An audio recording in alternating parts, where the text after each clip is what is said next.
Riverside Road runs along the Little Miami River for approximately 3 miles before curving back toward the town of Loveland, Ohio. During daylight hours, it's unremarkable. Trees crowd the pavement on both sides. The river glimmers through gaps in the foliage. Houses appear occasionally, set back from the road, their lawns sloping down toward the water.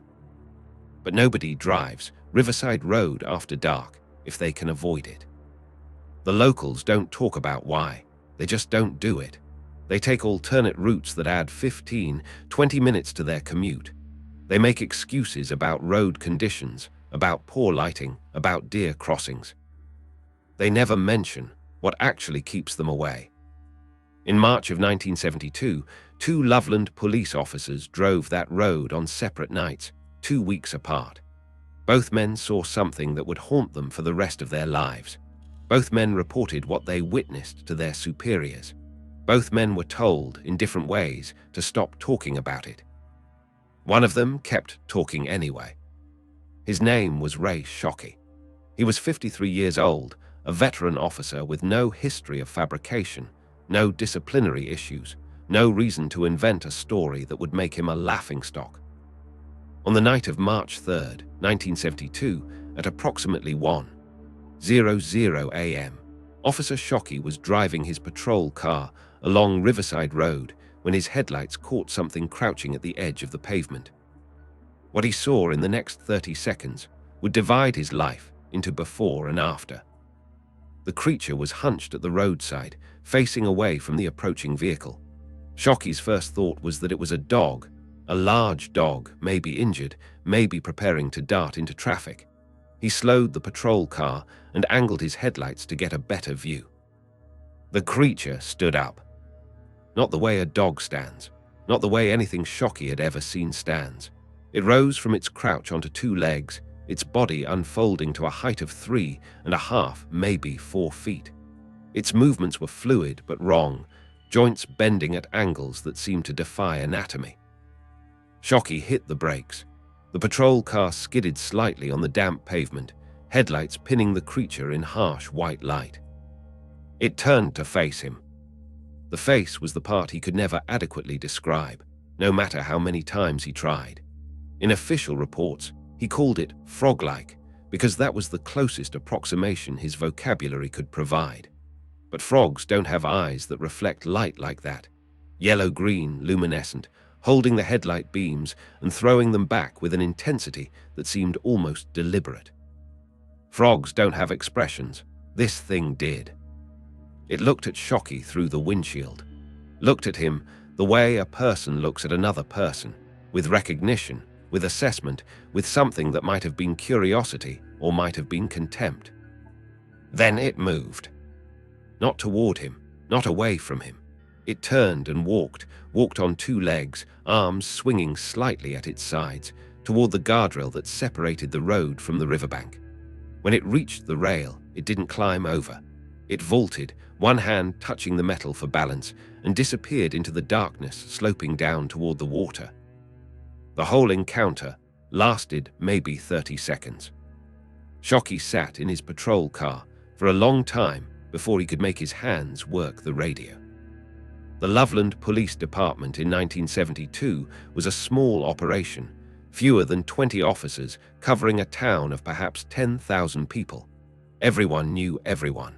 Secrets didn't stay secrets for long.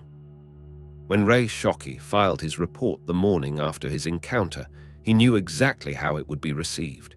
He filed it anyway. The report was brief, clinical, stripped of the terror that had kept him awake for the remaining hours of his shift. At approximately 1 o'clock at night on March 3, 1972, while patrolling Riverside Road, I observed an unidentified creature at the roadside. The creature was approximately 3-4 feet in height, bipedal, with leathery or scaly skin and a face resembling that of a frog or lizard. Upon being illuminated by my patrol vehicle's headlights, the creature stood upright and proceeded to climb over the guardrail toward the Little Miami River. I did not pursue. No further contact was made. Chief John Fritz read the report without expression. Then he read it again. Then he looked at Shockey with the tired eyes of a man who had seen too much paperwork in his career. "Ray, what the hell is this?" "It's what I saw, Chief. You saw a frogman walking on 2 legs on Riverside Road." "Yes, sir." "You understand how this sounds?" "I do."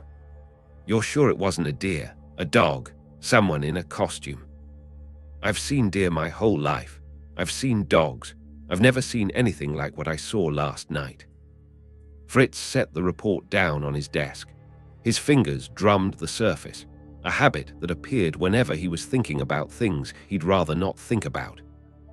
"There have been other reports, He said finally.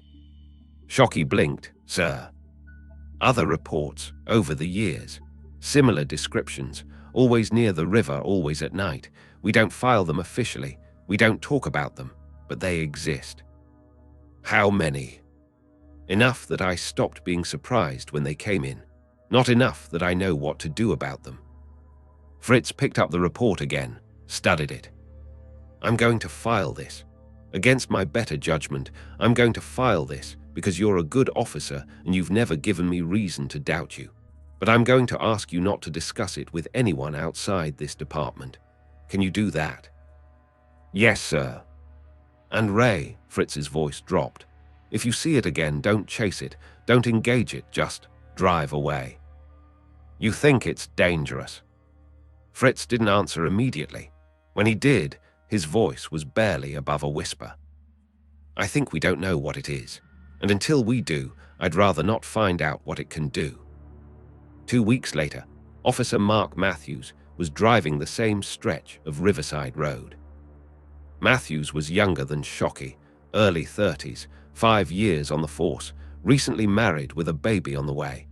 He'd heard about Shockey's report through the departmental grapevine that Chief Fritz couldn't entirely suppress. He didn't quite believe it, but he didn't quite disbelieve it either. Strange things happened on night shifts. The darkness played tricks. Sleep deprivation warped perception. Matthews had seen plenty of things that looked like one thing and turned out to be another. But he'd started taking the long way around Riverside Road anyway, just in case. On the night of March 17th, a dispatch call forced him onto the road he'd been avoiding. Reported disturbance near the river, probably teenagers, probably nothing, but still requiring response. He was 2 miles from the reported location when his headlights caught movement ahead. Something was in the road. Matthews slowed. The shape resolved in his headlights, low to the ground, hunched, positioned in the center of his lane as if waiting for him. His first thought was roadkill. His second thought was that roadkill didn't position itself in the center of lanes. He stopped the patrol car perhaps 40 feet from the shape. It didn't move, just crouched there, facing him, too dark and too still to identify. Matthews reached for his spotlight. The beam cut through the darkness, illuminating the thing in the road with merciless clarity. It was exactly what Shockey had described. 3.5 feet tall, maybe 4. Skin that looked wet and leathery in the light. Arms that were too long, legs that were bent wrong. A body that combined human and amphibian in ways that made his stomach clench. And the face, that frog-like face with those eyes that caught the spotlight and held it. The creature didn't flinch from the light, didn't move at all, just crouched there watching him watch it. Matthews drew his service weapon.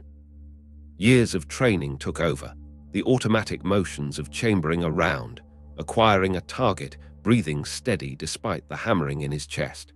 He pushed open his door with his left hand, weapon raised in his right. "Police, don't move." The absurdity of shouting commands at whatever this was didn't register until later. In the moment, it felt like the only thing to do. The creature's head tilted, slowly, deliberately, the same considering motion that Shockey had described but hadn't known how to articulate. Then it moved. Not toward him, not away. It rose from its crouch, unfolding onto 2 legs, and began walking toward the guardrail with the same unhurried gait Shockey had witnessed 2 weeks earlier. Matthews fired. The shot cracked through the night, echoing off the trees, sending birds erupting from branches in panicked clouds. Matthews couldn't tell if he'd hit the thing or not. It kept moving, reaching the guardrail, vaulting over with that same fluid motion. He fired again, and again, 4 shots total into the darkness where the creature had disappeared. Silence. The birds settled, the echoes faded. The river continued its quiet murmur in the darkness below the road. Matthews stood beside his patrol car for perhaps 5 minutes, weapon still raised, waiting for something, movement, sound, anything. Nothing came. When he finally drove to a payphone and called in his report, his voice was steady. His hands were not. Chief Fritz handled the second report differently.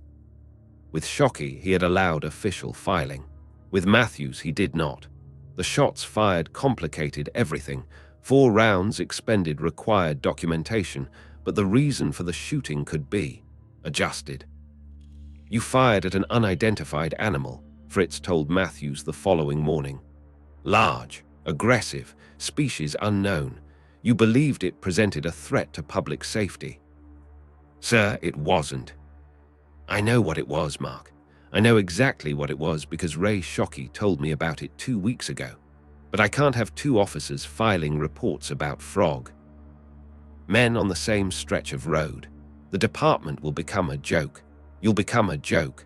Your careers will be over before they really start. People should know. People don't want to know, trust me on this. Whatever is in that river, whatever you and Ray saw, people have been seeing it for years, decades, and nobody wants to hear about it. They want to believe it's a mistake, a hoax, a hallucination. They want to drive past that stretch of road and not think about what might be watching them from the water. What if it hurts someone? Fritz's expression flickered. Something behind his eyes, knowledge or fear or both. It hasn't yet. In all the years, all the reports, it's never hurt anyone, never attacked, never even approached. It just watches, and then it leaves. That's supposed to be comforting. It's the best I can offer. Ray Shockey didn't stop talking.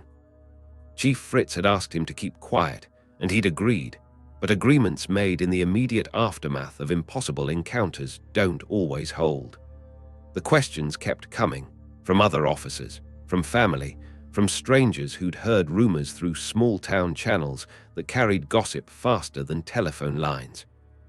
Shockey answered them, carefully at first, then with increasing frankness as he realized that his story wasn't unique.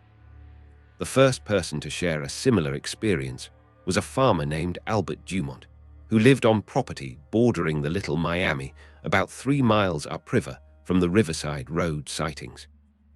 I saw it in '67, Dumont told Shockey over coffee at a diner on the edge of town. Maybe '68. The years blend together when you get old. It was summer, hot as hell, and I was checking fences near the river after dark because I'd lost a calf and thought maybe coyotes. What did you see? Same as you described. 3-4 feet tall, walking on 2 legs like a man but not a man, skin like a fish or a frog, wet-looking even though it wasn't in the water. It was standing at the edge of my property, right where the grass meets the trees, just watching my house. Did it see you? It saw me. I was maybe 50 yards away and it turned and looked right at me. We stood there staring at each other for, I don't know, felt like an hour, probably was a minute, and then it walked into the trees, not running, not scared, just done looking, I guess. You never reported it. Dumont laughed, a bitter sound. Report it to who? The police, so they could tell me I was drunk or crazy. I told my wife. She believed me. That was enough. Others came forward as Shockey's story spread. A teenager who'd seen something crouching at the water's edge during a late-night fishing trip in 1969. A truck driver who'd swerved to avoid a short, weird-looking person crossing Route 48 near the river in 1955. A woman who'd looked out her kitchen window one evening in 1962 and seen a shape standing in her backyard, silhouetted against the setting sun, watching her house for perhaps 10 minutes before walking toward the river and disappearing. The earliest account Shockey collected came from a retired school teacher named Margaret Hollister, who claimed to have seen the creature in 1923 when she was 7 years old. "We lived near the river then," Hollister said. Her hands trembled as she spoke, not from age, Shockey thought, but from memory. "My father would take me fishing on summer evenings. One night we'd stayed out late, and the moon was up, full and bright, so bright you could see almost like day. What happened? It came out of the water, not far from where we were sitting, just rose up, like it had been lying there the whole time and decided to stand. My father grabbed me and ran. Didn't say a word, didn't stop until we were home. He made me promise never to tell anyone." "But you're telling me." "Because I'm 96 years old, and I'm tired of carrying it. I've seen that thing in my dreams for 7 decades. I want someone to know it's real before I die." Shockey began mapping the sightings. It started as a personal project, a way to organize the accounts he'd collected to see if there was any logic to when and where the creature appeared. He bought a map of Loveland and the surrounding area, marked each reported location with a red pin, noted the dates and circumstances on index cards that he kept in a shoebox. What emerged was disturbing. The sightings concentrated along a 7-mile stretch of the Little Miami River, from a point approximately 2 miles north of town to a point approximately 5 miles south. Within that corridor, they clustered around specific locations: bends in the river, areas where tributaries joined the main channel, places where the water slowed and deepened. The timing showed patterns too. Most sightings occurred in March and April, or September and October. Spring and fall, times of transition when the weather shifted and the river changed character. But the most unsettling pattern was the one Shockey almost missed. He'd been focused on geography and seasonality, looking for environmental factors that might explain the creature's appearance. He hadn't thought to examine the witnesses themselves. Until he noticed that Margaret Hollister's father had died in 1927, 4 years after their encounter at the river, drowned in the Little Miami during a fishing trip. Until he noticed that Albert Dumont's son had disappeared in 1971, 1 year before Shockey's sighting. His body was found in the river 3 weeks later. Drowning was ruled the cause of death, though the circumstances remained unclear. Until he noticed that the teenager who'd reported the 1969 sighting, a boy named Thomas Garrett, had moved away from Loveland in 1970 and been killed in a car accident in 1975. His car had gone off a bridge into a river in West Virginia. Until he noticed that every person who'd reported seeing the creature and provided him with their name had experienced a tragedy connected to water within 10 years of their sighting. Every single one. Shockey stopped collecting accounts after that realization. He burned his notes, threw away the map, and tried to forget what he'd discovered. But some knowledge, once acquired, cannot be unlearned. He began dreaming about the river, about something waiting in the dark water, about the way it had looked at him that night, not with animal instinct, but with recognition, with intention, with patience. The dreams started 3 weeks after the encounter. They were always the same. Shockey would find himself standing on Riverside Road in complete darkness. No streetlights, no moon, no headlights from his patrol car. Just the road beneath his feet and the sound of the river somewhere below, invisible but close. In the dream, he would start walking. Not toward town, not toward anywhere specific. Just walking, following the road as it curved along the water's edge. His footsteps made no sound. His breathing made no sound. The only noise was the river, that constant, patient murmur that seemed to grow louder with each step. And then he would see it. Not on the road this time, in the water. A shape breaking the surface perhaps 20 feet from the bank, rising from the depths with a slowness that seemed deliberate. First the head, that impossible frog-like head with eyes that caught light that shouldn't exist in such complete darkness. Then the shoulders, the arms, the torso. It would stand in the river, water lapping at its waist, watching him. And Shockey would realize in the dream logic that made everything true and nothing made sense, that it had been waiting for him, that it was always waiting for him, that it would wait until he understood something he couldn't quite grasp, something about the water, about the waiting, about what happened to people who saw things they weren't supposed to see. He would try to run, his legs wouldn't move. He would try to scream, his voice wouldn't work. The creature would begin walking toward the shore. That was always when he woke up. Shocky's wife, Elena, noticed the changes before he acknowledged them. The sleeplessness was obvious. He would lie awake until 3 or 4 in the morning, then drag himself through his shifts on coffee and adrenaline. The drinking was new and troubling. Ray had never been more than a social drinker, a beer or two on weekends, nothing that raised concerns. Now he kept a bottle in his desk drawer. Now he came home smelling of whiskey more nights than not. But the worst change was the silence. Ray Shockey had always been a talker. 30 years of marriage, and Elena had never known him to hold back what he was thinking. If something bothered him, he said so. If something scared him, he admitted it. He was the kind of man who processed the world through words, who needed to speak his thoughts before he could understand them. After March 3rd, 1972, he stopped talking. Not completely. He still made conversation, still discussed the mundane details of daily life. But about the thing on the road, about the reports he'd filed, about the dreams that woke him gasping in the dark hours, nothing. Complete silence. Elena tried asking directly, "Ray, what happened that night? What did you really see?" He would shake his head, change the subject, leave the room. She tried asking sideways, "You haven't been sleeping. Is it work? Is it something you need to talk about?" Same response. Shake, deflect, disappear. By May of 1972, she'd stopped asking. By August, she'd started sleeping in the guest room because his thrashing and muttering kept her awake. By December, she was looking at brochures for divorce lawyers and hating herself for even considering it. "I still loved him," Elena would say later, years later, after everything that happened. "But he wasn't the same man I'd married.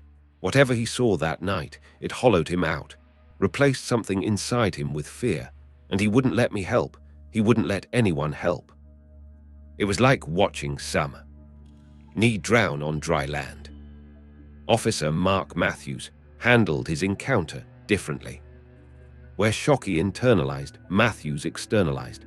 Where Shockey fell silent, Matthews constructed elaborate explanations. Where Shockey drank to forget, Matthews researched to understand. The day after his March 17th sighting, Matthews drove to the Cincinnati Public Library and requested everything they had on unusual animals, river ecology, and unexplained phenomena. He spent 6 hours reading about species misidentification, about the effects of low-light conditions on perception, about the psychology of memory, and how stress could warp recollection. He built himself a framework, a rational explanation. What he'd seen, he decided, was an iguana. A large iguana that had somehow escaped from a private collection and adapted to life in the Little Miami River. The stress of the encounter, the darkness, his elevated heart rate, all of these had combined to distort his perception, to make an unusual but explicable animal seem like something impossible. He repeated this explanation to himself every day, sometimes multiple times per day. He said it so often that he almost believed it. Almost. The problem was the shots. 4 rounds, fired at close range, at a target clearly visible in his spotlight. Matthews was a good shot, not exceptional, but competent. He'd qualified marksman in the academy, maintained his certifications without difficulty. At the range, he could put 4 rounds in a 6-inch circle at 40 feet without breaking a sweat. But he'd missed the creature, all 4 shots. Or had he? The thing hadn't flinched, hadn't stumbled, had continued its unhurried walk toward the guardrail with no indication that it had been hit. But that didn't mean the rounds had missed. It meant. Matthews didn't let himself finish that thought.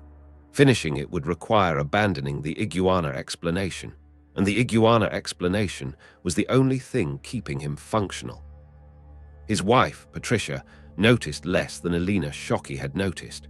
Mark was better at hiding things, better at performing normalcy, even when normalcy felt like a costume he was wearing.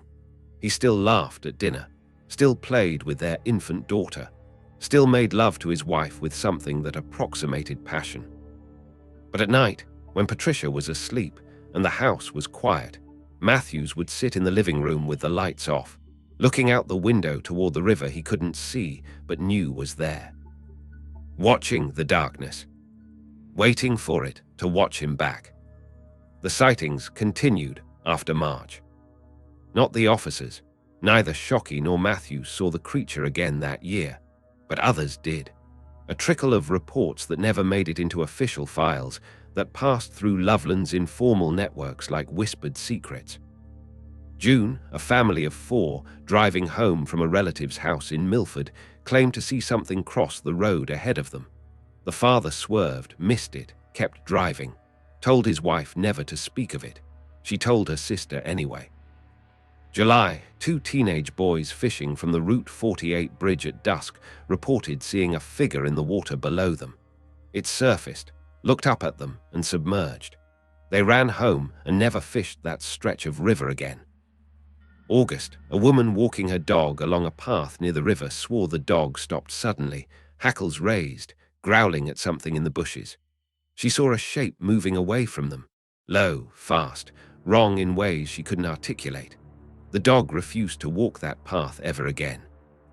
September, a farmhand working late on a property near the water reported hearing sounds from the riverbank, splashing, movement, something that might have been breathing. When he shined his flashlight toward the noise, he saw eyes reflecting back. Not deer eyes, not raccoon eyes, something else. Each report echoed the others. Each added another red pin to the map that Shockey had burned but couldn't forget. Each confirmed what both officers already knew but couldn't admit. Whatever they'd seen wasn't leaving.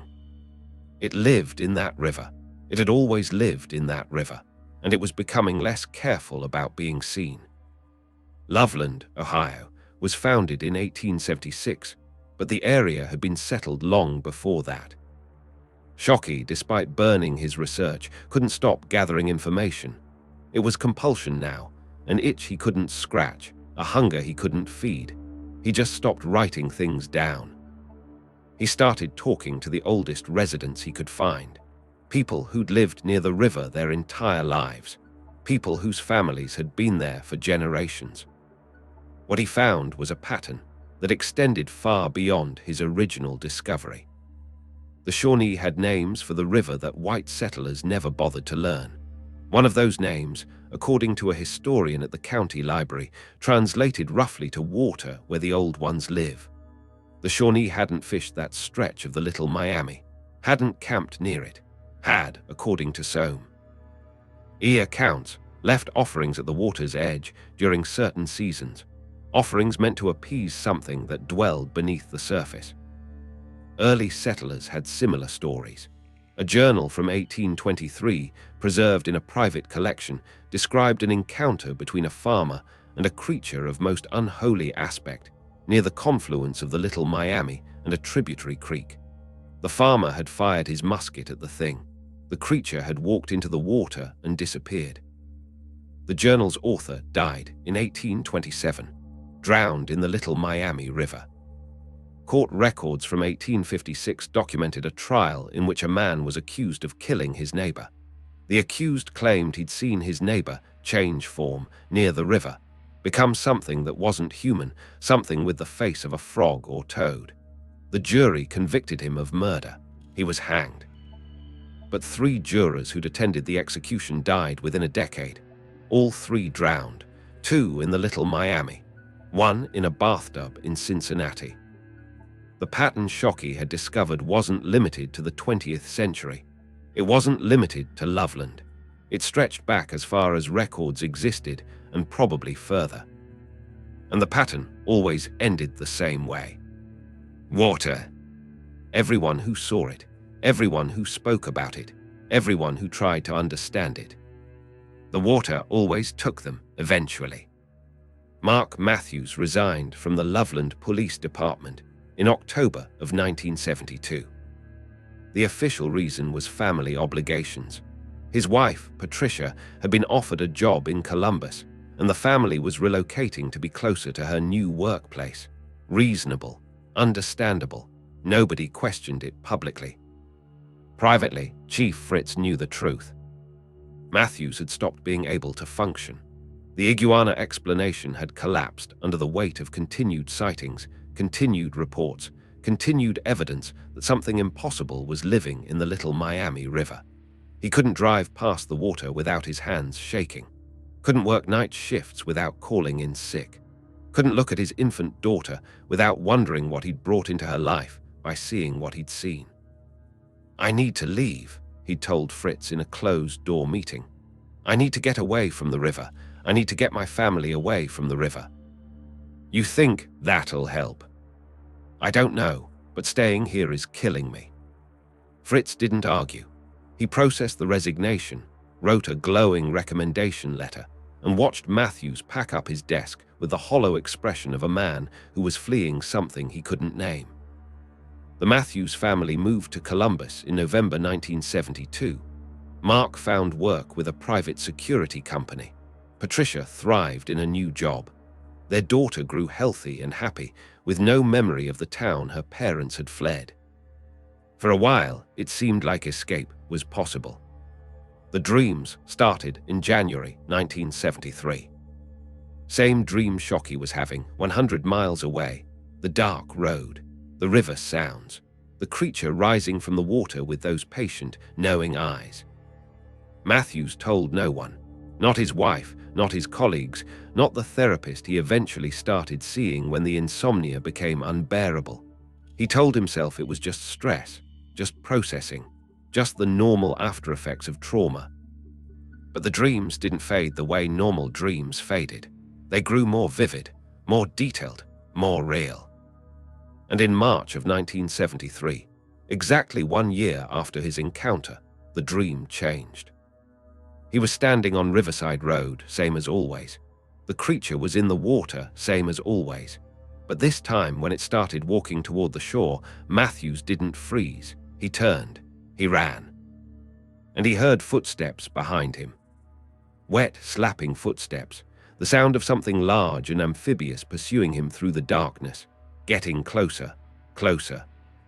He woke up screaming, Patricia shaking him, his daughter crying in the next room. "It's coming," he gasped. "It's still coming." "What's coming? Mark, what's coming?" He couldn't answer, couldn't explain, could only lie there in the dark, heart pounding, knowing with absolute certainty that the creature in the Little Miami River hadn't forgotten him. That it was waiting. That it would wait as long as it needed to. Shockey stayed in Loveland. He couldn't explain why. Elena had begged him to leave, to transfer to another department, to find work elsewhere, to put distance between them and whatever lived in the river. Her sister in Arizona had offered to help them relocate. Her brother in Tennessee had a connection to a police department in Nashville. Shockey refused. "Running won't help," he told her. "You can't outrun water, it's everywhere." By 1974, the drinking had slowed. Not because Shockey had conquered whatever demon drove it, but because he'd found something else to fill the void. Research. Obsessive, comprehensive, terrifying research. He'd rebuilt his map, not on paper this time, but in his head. He'd re-interviewed every witness he could find, plus dozens more who'd come forward as word O. His interest spread through the community. He'd combed through historical records, newspaper archives, death certificates, and property documents. What emerged was a picture so disturbing that he sometimes wished he'd never started looking. The creature wasn't just appearing near the river, it was appearing in response to something.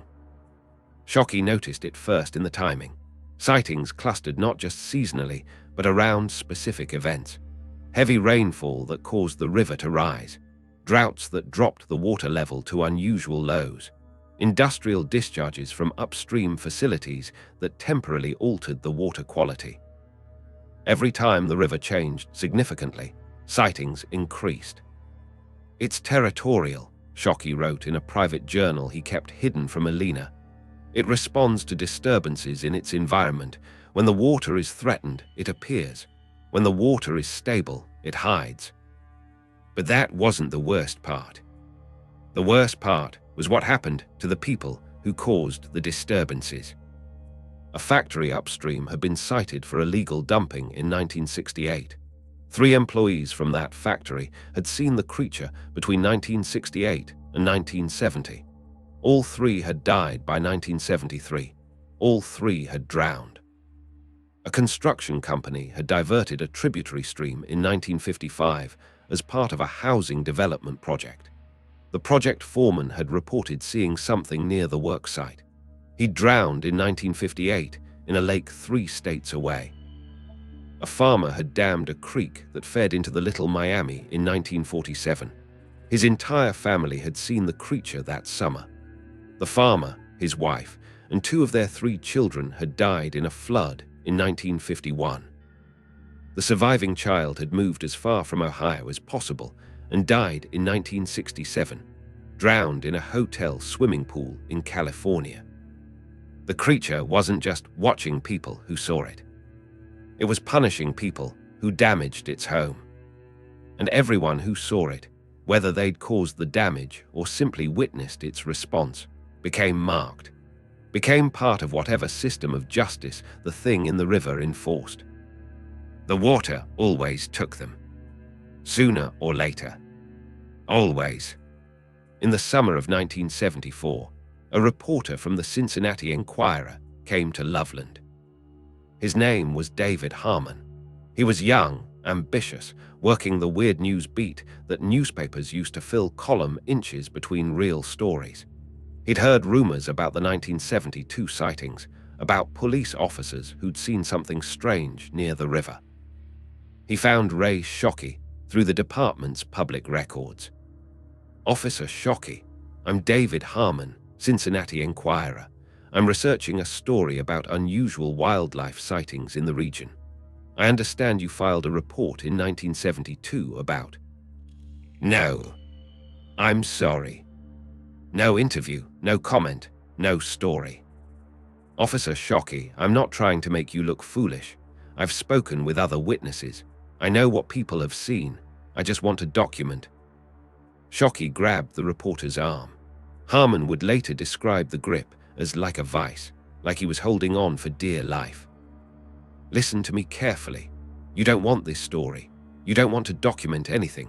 You don't want to go near that river, ask questions about that river, or write a single word about what lives in that river. I'm just doing my job. Your job will kill you. Maybe not tomorrow, maybe not next year, but if you write about this, you become part of it. And once you're part of it, the water takes you. Do you understand? The water takes everyone who knows." Harmon pulled his arm free. His expression was somewhere between fear and professional skepticism. "That sounds like a threat, officer." "It's not a threat. It's not even a warning. It's just the truth. Ask anyone who's seen it. Ask anyone who's talked about it. Then check how they died." How they drowned, every one of them. Every single person who saw that thing and told anyone about it eventually drowned. I've documented it. I've traced it back 100 years. It never fails. It never misses. Harmon stared at him. "Then why are you still alive?" Shockey's grip on the younger man had left white marks on his arm. His eyes were those of a man who hadn't slept properly in years. "Because I'm still useful," he said quietly. "I'm still collecting, still watching, still tracking. The creature knows I know. And as long as I keep knowing, as long as I keep the records, maybe I'm worth more alive than dead." That's insane. Yes, it is. This whole thing is insane. That's exactly why you should walk away and never come back. David Harmon did not walk away. He wrote a story, a small story, buried on page 16 of the weekend edition, treating the Loveland Frogman as a quirky local legend. Not credulous, not sensational, just an amusing piece of Ohio folklore. The story ran in August 1974. David Harmon drowned in September 1974 during a fishing trip with his brother on the Ohio River. His brother survived. His brother never spoke about what happened on that river, about whether he'd seen anything in the water before David went under. But Ray Shockey heard about the death. He cut out the obituary and added it to his collection. Another name, another drowning, another confirmation of the pattern. The water always took them. By 1975, the town had developed an unspoken protocol. Nobody talked about the Riverside Road sightings. Nobody discussed the creature in the river. Nobody acknowledged that anything unusual had happened in March of 1972 or any other time. New residents were never told. Visitors were never warned. The handful of locals who remembered the stories kept their memories locked away, shared only in whispers among themselves, never committed to paper or recording. Chief Fritz retired in 1976. His replacement had no idea about the files that Fritz had kept in a locked drawer, files that detailed not just the Shockey and Matthews encounters, but decades of reports that had been quietly collected and never officially acknowledged. Those files disappeared when Fritz left. Nobody knew where they went. Nobody asked.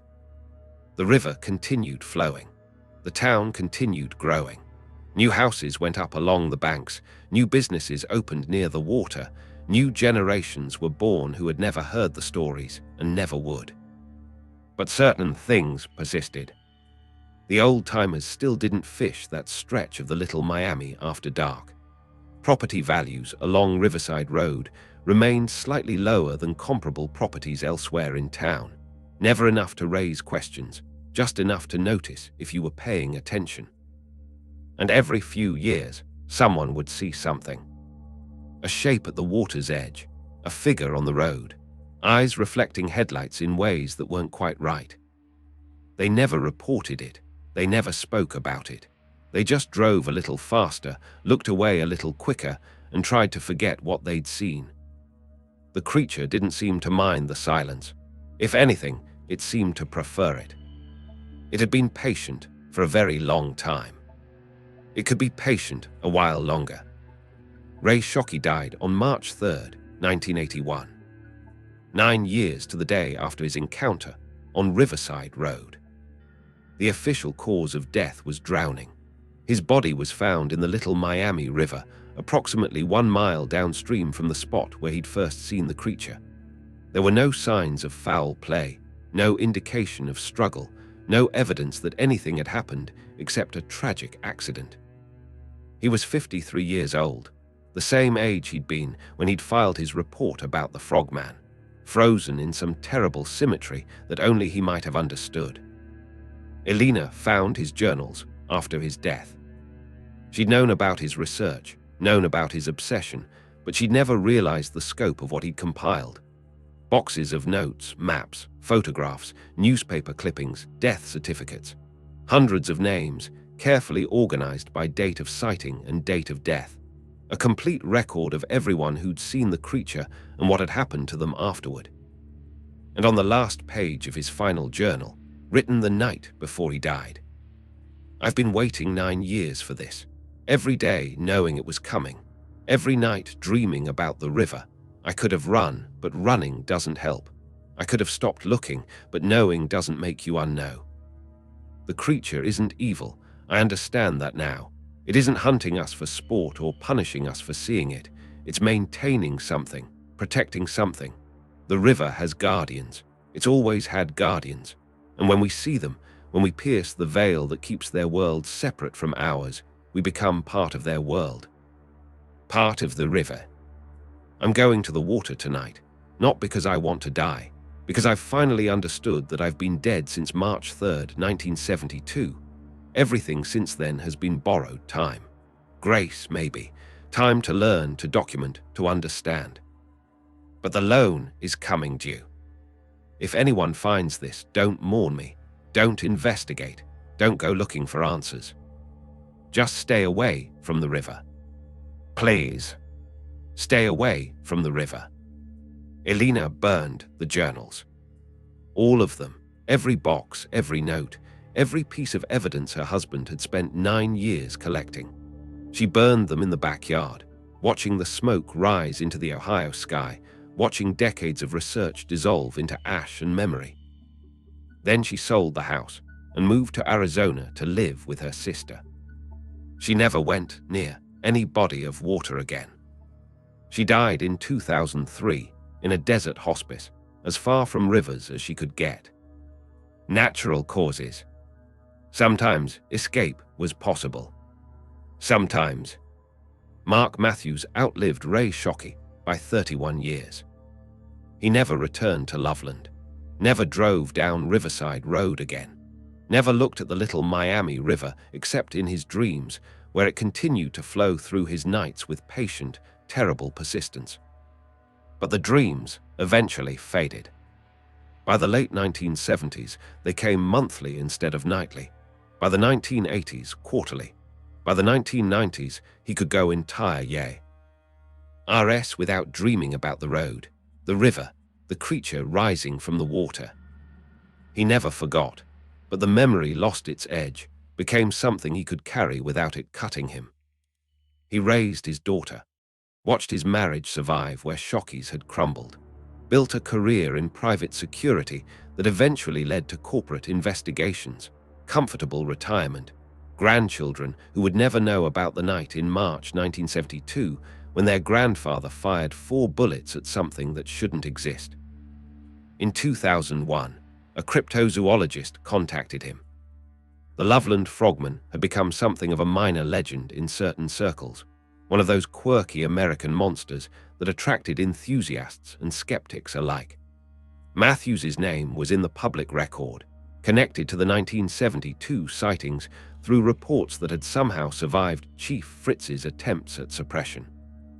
The cryptozoologist wanted an interview, wanted to hear the story from a primary witness, wanted to document what had happened before the last people who remembered it were gone. Matthews said yes. He didn't know why. Maybe because he was old now, past caring about reputation. Maybe because Shockey's silence hadn't saved him and Matthews wanted to try a different approach. Maybe just because 30 years of carrying the secret had gotten heavy. The interview was recorded, published in a book about Ohio cryptids that sold perhaps 3,000 copies.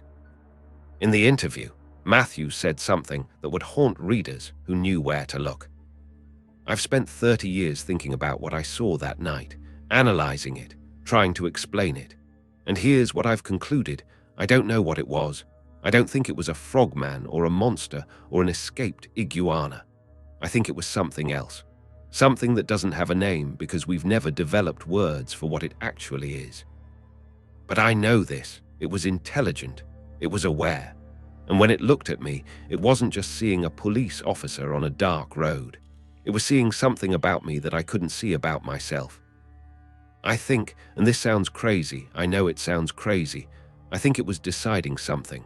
About me. About what I would do with what I'd seen. About whether I was a threat or a witness or something else entirely. Whatever it decided, it let me live. It let me walk away. It let me spend 30 years trying to forget about it. And the only question I still have after all this time is, why?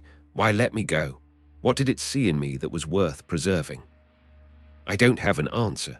I don't think I'll ever have an answer. But I know it's still out there, still in that river, still watching. And sometimes, late at night, I still feel its eyes. Mark Matthews died in 2012 in a nursing home in Columbus, Ohio. Natural causes. He was 83 years old. The little Miami River still flows through Loveland, Ohio. It's been designated a National Scenic River now, protected, preserved, celebrated as one of the cleanest waterways in the Midwest. Kayakers paddle its currents on summer weekends. Fishermen cast lines from its banks. Families picnic in parks that overlook its gentle flow. Nobody tells stories about what lives in the water. The old-timers who remembered the 1972 sightings are almost all gone now, died of age or accident or the quiet claiming that Shockey had documented before burning his research. The younger generations know nothing, remember nothing, have no reason to look at the river as anything other than a pleasant feature of their community. But occasionally, someone sees something. A kayaker who glances toward the shore at dusk and notices a shape that wasn't there a moment before, low, crouching, watching with eyes that catch the fading light. A jogger on the riverfront trail who hears splashing from the water that doesn't match the rhythm of current or wildlife, deliberate splashing, like something large moving with purpose. A child looking out a bedroom window at night who sees something standing at the water's edge, something that looks almost like a person, but isn't, that stands with a stillness no person could maintain, that turns and walks into the river and disappears. They don't report these sightings. They don't tell anyone. They just feel a chill that has nothing to do with temperature, a wrongness that lodges in their chest and doesn't fade. And they stay away from the river after that. Some instinct, older than language, older than conscious thought, tells them to stay away. The river doesn't mind. It has its guardians. It has its secrets. It has time that stretches back beyond human memory and forward beyond human imagination. It can wait. It has always been waiting. And somewhere in its depths, in the cold darkness where light doesn't reach and current doesn't flow, something watches the surface, something ancient, something patient, something that has been protecting this water since before there were humans to see it. It remembers every face that has ever looked into its eyes. It remembers every name. And it keeps its own records in ways that don't require paper or ink or fire that might consume them. The water remembers. The water always remembers. And sooner or later, the water takes what belongs to it. The next time you're near a river, any river, and the light is fading and the air is still, pay attention. Watch the surface. Look for ripples that don't match the current. Look for shadows that move against the flow. Look for eyes, because something might be looking back. Something that remembers the Shawnee who left offerings at the water's edge. Something that remembers the settlers who fired muskets into the darkness. Something that remembers Ray Shockey and Mark Matthews and everyone else who saw too much and couldn't unsee it. Something that remembers everything. And something that is very, very patient. In Loveland, Ohio, Riverside Road still runs along the Little Miami River. During daylight hours, it's unremarkable. At night, nobody drives it if they can avoid it. Some knowledge survives even when the people who carry it are gone. Some warnings persist even when they're never spoken aloud. Something lives in that river. Something has always lived in that river.